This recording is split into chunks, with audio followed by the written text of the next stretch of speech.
Shalom, selamat hari Minggu. Selamat Pentakosta. Kalau Pentakosta itu merah menyala ya. Jadi orang nggak ada yang muram-muram lagi pada perayaan Pentakosta ini. Jangan sembunyikan Roh Kudus dalam hati kita, sesak kita nanti. Jadi kita mau diingatkan oleh Tuhan bahwa perayaan Pentakosta ini adalah suatu hal yang ditunggu-tunggu oleh para murid. Sebab situasi murid setelah Yesus naik ke surga, mereka galau, mereka entah gimana begitu. Jadi hati mereka gelisah. Dan apa yang dijanjikan Allah, Yesus Kristus, ketika dia sudah naik ke surga, janjikannya 10 hari lagi, maka akan turun Roh Kudus. Jadi Pentakosta adalah hari yang ke-50, dimulai ketika Yesus bangkit, sampai dia naik ke surga 40 hari, 10 hari lagi, Roh Kudus turun. Saudara-saudara, setelah Yesus pulang kampung ke surga, maka dikatakan Yesus, "Dan aku tinggalkan kalian sendirian sebagai yatim piatu. Aku akan memberikan penolong kepadamu." Saudara-saudara, itulah wujud bahwa Allah itu selalu Immanuel, yang selalu beserta kita. Ketika Yesus dan Tuhan Allah sudah berada di surga, Roh Kudus yang ada dalam hidup kita, yang selalu ada bersama dalam hati kita. Saudara-saudaraku, maka kita lulus-luluslah dari adanya Roh Kudus dalam hidup kita ini. Kadang lebih banyak hal-hal yang membuat gangguan dalam dunia ini, sehingga Roh Allah itu tidak berkarya dalam hidup kita. Tapi tema khotbah hari ini mau mengingatkan kepada kita penyertaan Allah dalam Roh Kudus, yang selalu Allah itu on time, selalu ada bersama dengan kita. Jadi ketika kita ada dalam Pentakosta hari ini, semua ya hanya beberapa orang yang pakai baju merah ya, 1, 2, 3, 4. Ya, kami pakai selempang merah. Ya, sebenarnya begitulah melambangkan api. Sama seperti Pentakosta itu ketika turun di dalam kehidupan murid-murid Yesus yang ada di dalam rumah, ada turun lidah-lidah api yang di kepala mereka, tapi rambut mereka tidak terbakar nyala api. Itu hampir sama dengan kejadiannya ketika Allah hadir, ketika Musa ada di Gunung Sinai. Tuhan menunjukkan dirinya dalam api pada sebuah pohon, tapi pohon itu sikit pun tidak ada, sepertinya yang gosong. Itu kuasa Allah. Dan api itulah yang menyala, Roh Kudus itulah yang menyala dalam api itu, memberikan spirit, semangat bagi hidup kita ini.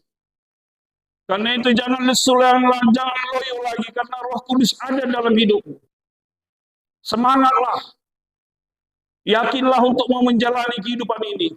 Itu adalah kemenangan kita. Itu adalah wujud bahwa Allah itu selalu memperhatikan kita, memperhatikan saudara. Peristiwa Pentakosta, ketika ada perayaan Pentakosta menurut tradisi Yahudi, maka akan banyak orang-orang Yahudi yang di perantauan atau orang agama orang lain tapi menganut keyakinan Yahudi, mereka pergi ke Yerusalem mau menyampaikan persembahan syukur ke bait Allah. Jadi mereka sudah kumpul di bait Allah, itu sudah ada menjadi tradisi dalam Pentakosta bahwa mereka bawa persembahan syukur yang pada waktu itu berupa hasil-hasil panen.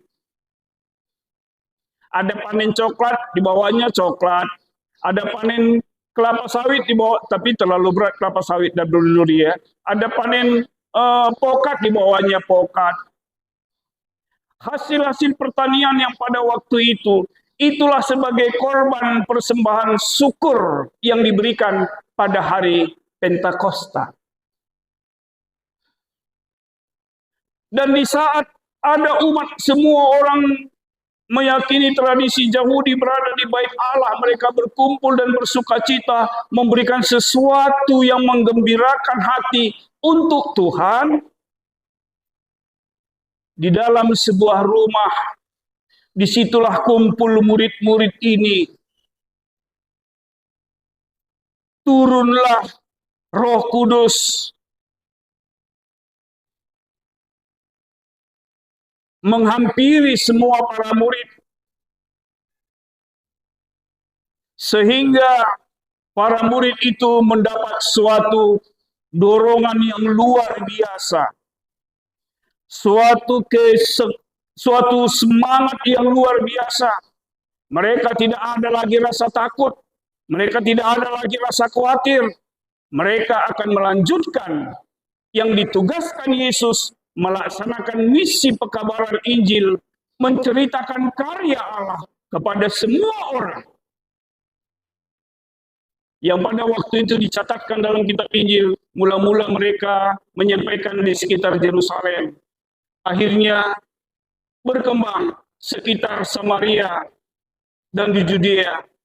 Akhirnya berkembang lagi menjadi ke seluruh ujung bumi ini. Itulah karya yang harus diteruskan para murid.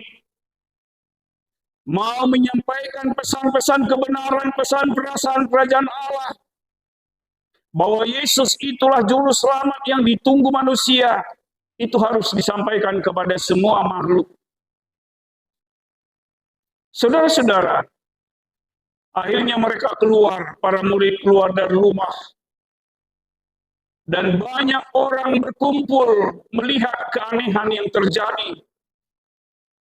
Sebab banyak yang berkumpul atas orang-orang yang berbeda bahasa, yang berbeda domisili, kumpul semua.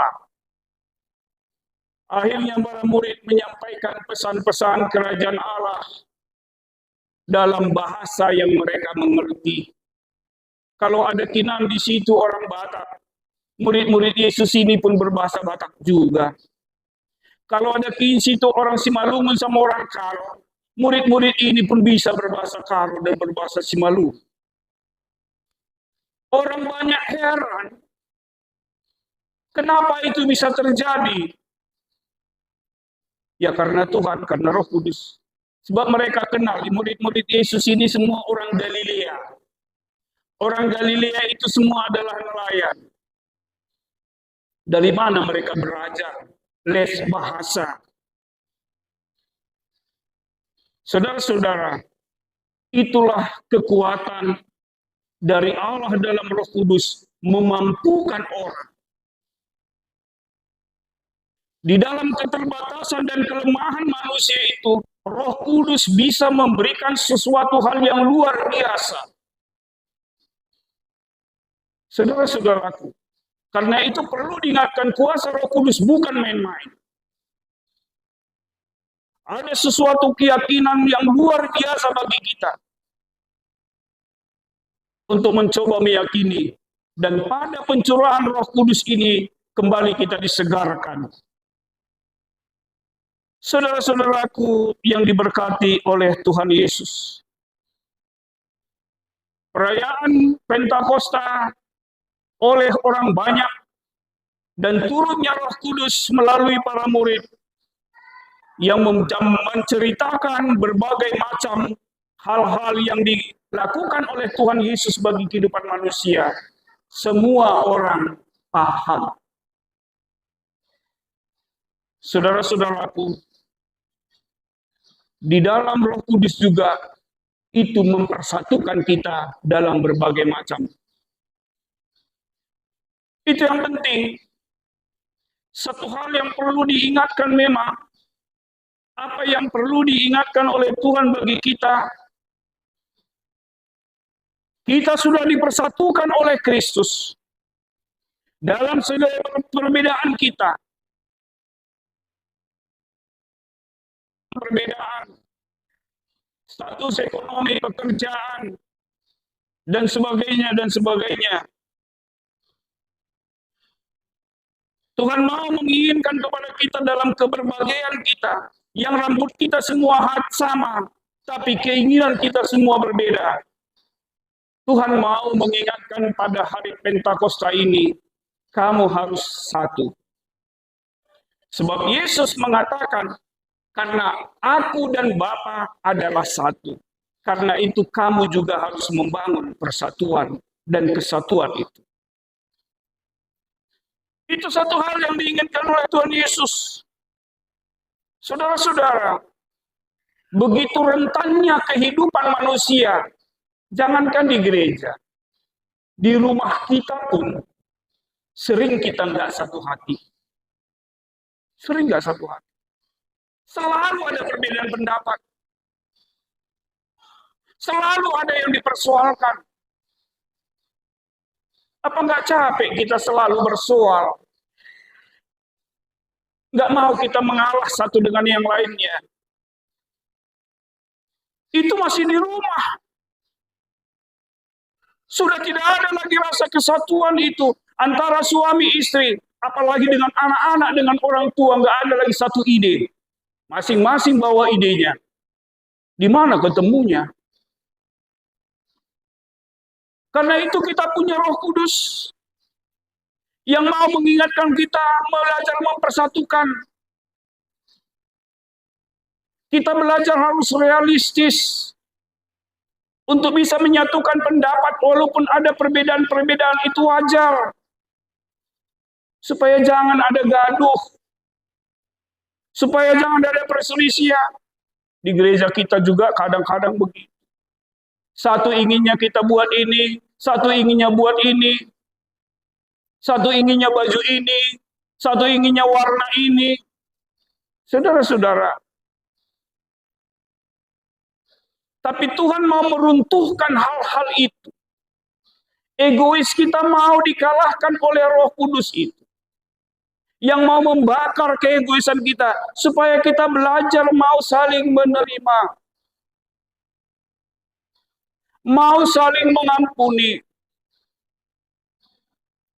Itulah yang mau diingatkan oleh Tuhan ketika kita hidup di dalam rasa bahwa kita ini memiliki Roh Allah yang diam di dalam hidup kita ini. Saudara-saudara, Tuhan mengingatkan, jadilah satu. Karena kita adalah satu di dalam kasih Kristus. Kita kembali ke keluarga kita, ke rumah kita, begitu banyak dinamikanya, begitu banyak hal-hal yang sangat rentan bagi kita untuk saling cekcok dan ribut. Saudara-saudaraku, terimalah Roh Kudus. Tuhan Yesus katakan, terimalah Roh Kudus. Itu saja yang dikatakan Tuhan. Jalur, terimalah. Kadang kita nggak mau menerima itu. Kita hanya mau menerima roh jahat suka kita. Apa yang mau kita mau? Aku kan kepala keluarga. Aku nggak ngatur sendiri. Semua diam. Saudara-saudara, apalagi sekarang ini, bapak-bapak dikalahkan oleh banyak mama-mama kita di sini. Mama-mama kita lagi semangat Pentakosta seklasis di Pematang Bandar. Ya, coba kita lihat. Kalau dihitung mama-mama kita ini, ya calon mama-mama belumlah dulu ya. Berapa orang lah kita di sini? Mungkin ya dikalahkan sama bapak-bapak sekali ini ya. Jadi memang kalau nggak ada mama-mama, memang kelihatannya nggak rame juga ya. Nggak rame. Kalau nggak ada mama, nggak rame. Cuman sering dikatakan, father is head family. Ya kan? Bapak itu adalah kepala keluarga. Tapi mother, ibu itu adalah leher keluarga. Kata, kepala ini pun mau noleh, kalau leher ini nggak mau. Nggak bisa dia langsung menoleh begini. Harus begini juga. Pernah kita kesulitan tidur ya, salah tidur ya, sakit leher kita ini. Pusing juga kepala. Jadi jangan bangga dulu lah kalau mau mama ya. Memang begitulah dulu situasinya. Ya, bilang kalau gitu. Kalau aku kan kepala keluarga, ya aku leher keluarga. Kalau leher ini sakit, nelan pun nggak enak. Makan pun tak enak ya. Saudara-saudaraku, Tuhan mau mengingatkan kepada kita bahwa di dalam perbedaan-perbedaan yang terjadi, kita mau sepakat. Ketika ada ini gagasan kita belum terpenuhi, mungkin lain waktu itu cocok. Jangan terlalu memaksakan kehendaknya. Itu yang diingatkan Tuhan ketika kita mau merayakan Pentakosta hari ini. Jadilah satu. Bukan satunya seperti kita pasif. Satu kata orang, satu komando. Ya, nggak begitu kali sebenarnya. Tapi kesatuan itu bisa mau belajar menerima kita. Mau menerima saran, mau menerima pendapat. Nggak adu tegang leher. Tapi saudara-saudara, tidak ada pemaksaan kehendak di situ. Kita mau saling memaklumi satu dengan yang lainnya. Maka kita selalu mengatakan, harap maklum. Saudara-saudara, yang pertama Tuhan mau mengingatkan ketika kita mau ke Pentakosta, ayo kita satu. Ma, ayo Bu, kita satu. Jangan dua-dua lagi lah. Apalagi kita ingin dalam pernikahan kalian, dua gak bisa ada. Ya, tetap hidup di dalam kesatuan. Yang pertama itu, saudara-saudara, mari kita berusaha memberikan sesuatu keutuhan dalam kesatuan keluarga kita. Apalagi di gereja kita. Banyak kita nggak sedarah di sini. Yang sedarah aja banyak yang berantem. Abang adik, gara-gara tanah Saponggol, ya bisa nggak cakapan lagi sampai di tanah Rara. Sampai kematian yang memisahkan. Ada banyak begitu. Padahal itu pun yang ditinggalkannya semua itu. Yang berpariban banyak lagi. Saudara-saudara, terimalah Roh Kudus. Itu yang akan mendamaikan hidup kita. Baik malam, sama seperti kita lihat dengan perbedaan antara Abraham dengan Lot. Ketika permahan atau gembala-gembala Abraham yang banyak lembu sapinya dan Lot yang banyak lembu sapinya memilih si Abraham sebagai tulang, dia lebih berhak. Tapi dia katakan kepada berenya si Lot, pilih mah, sukamu di mana kau pilih? Pilih mah bere. Apa yang tersisa itu saja sama aku. Ya, akhirnya Lot memilih, salah pilih dia rupanya. Ini japalan yang Roma ini. Rupanya itulah menjadi Sodom dan Gomora. Hancur semua. Tapi Abraham yang sudah sebagai tulang dia, yang dirajah, yang menerima itu, mendapatkan tanah Kanaan itu. Tanah yang lebih subur dan aman.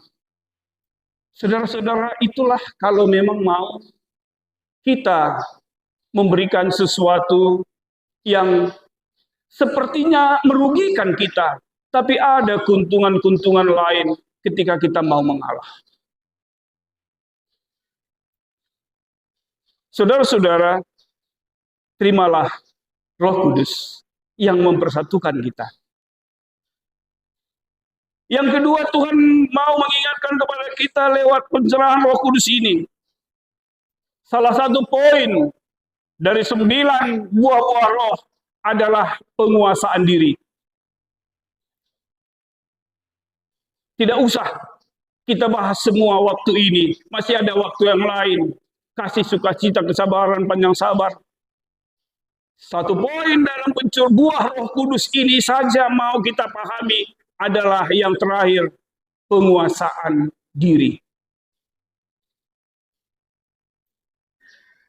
Saudara-saudara, zaman sekarang kalau kita tidak bisa menguasai diri kita, hancur kita.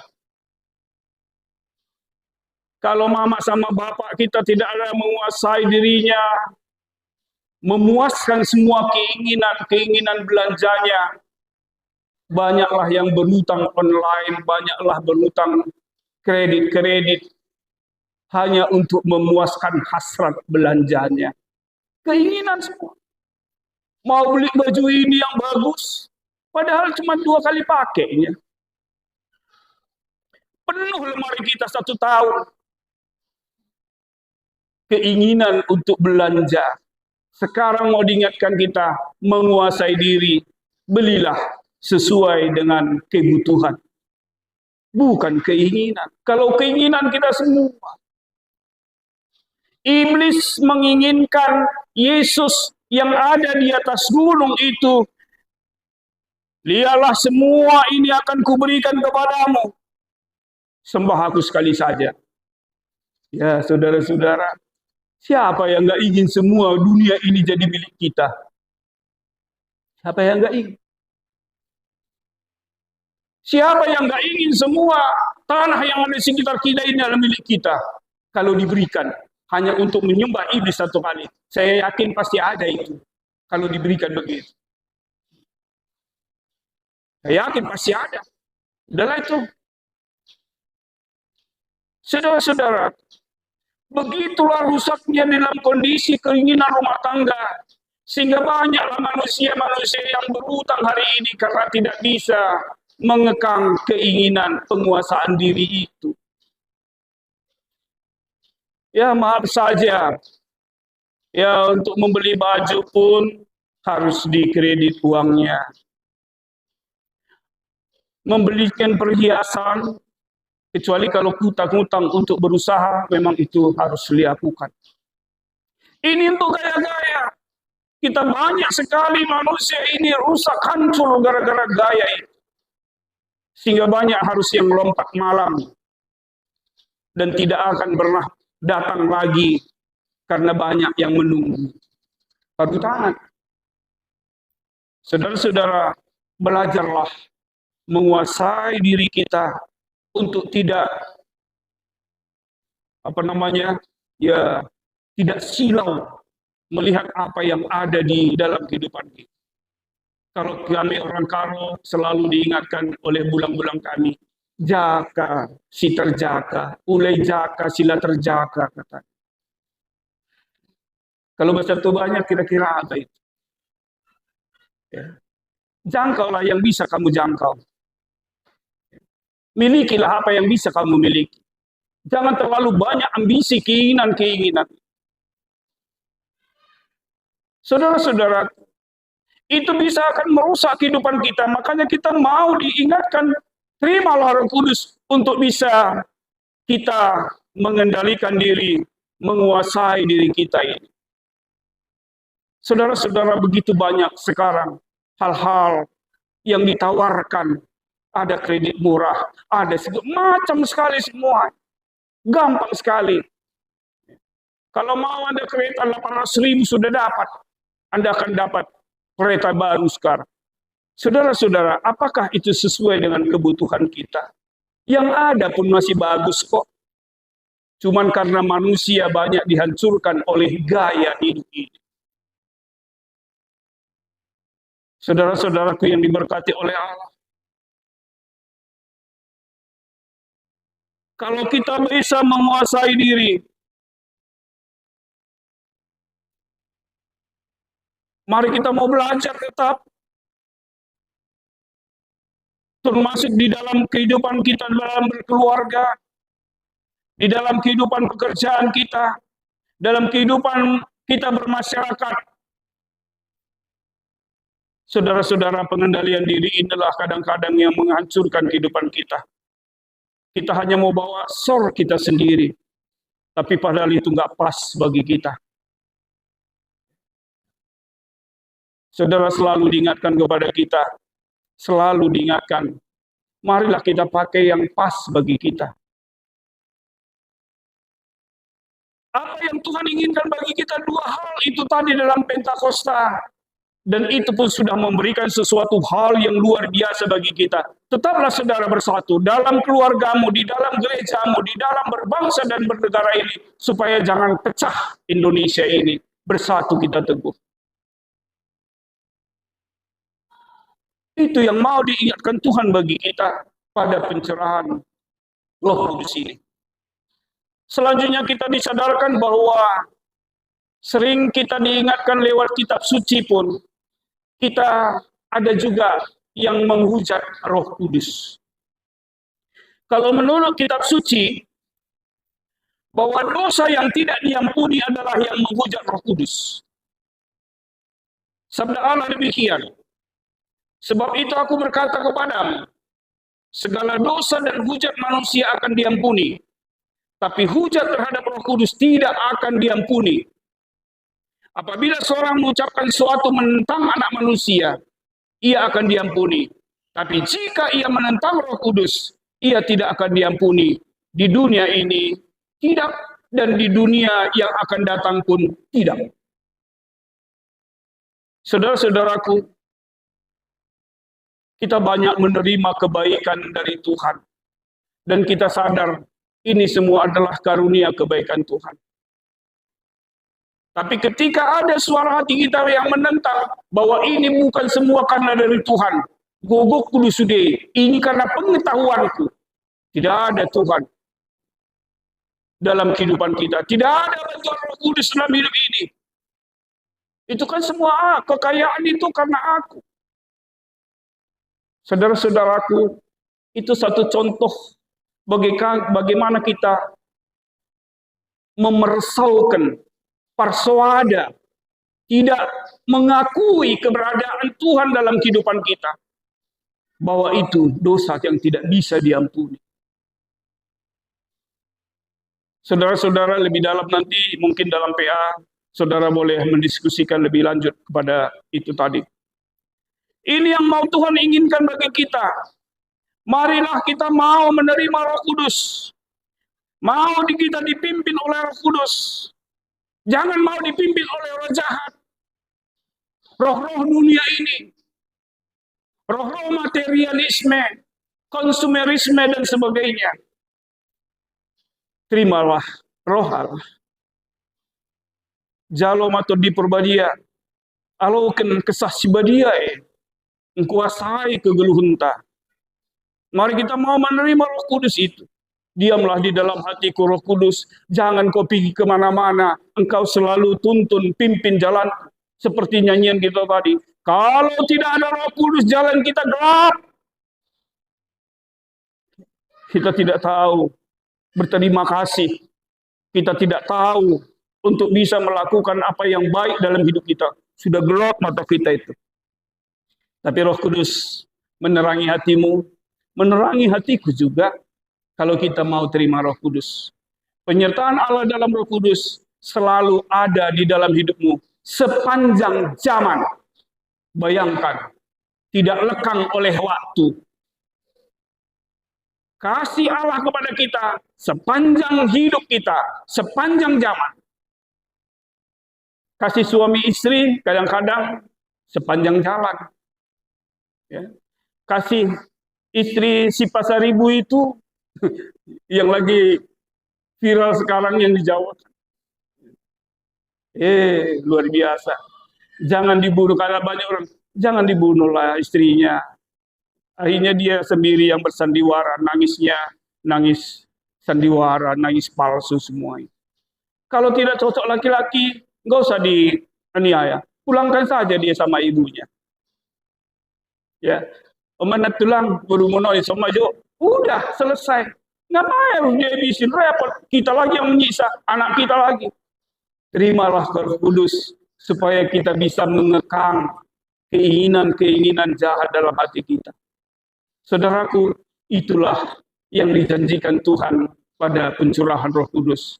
Kiranya kita berkenan membuka hati kita, jalom atau diperbadia, alaukan kesasi badia itu yang mau memimpin kehidupan kita. Selamat Pentakosta. Amin.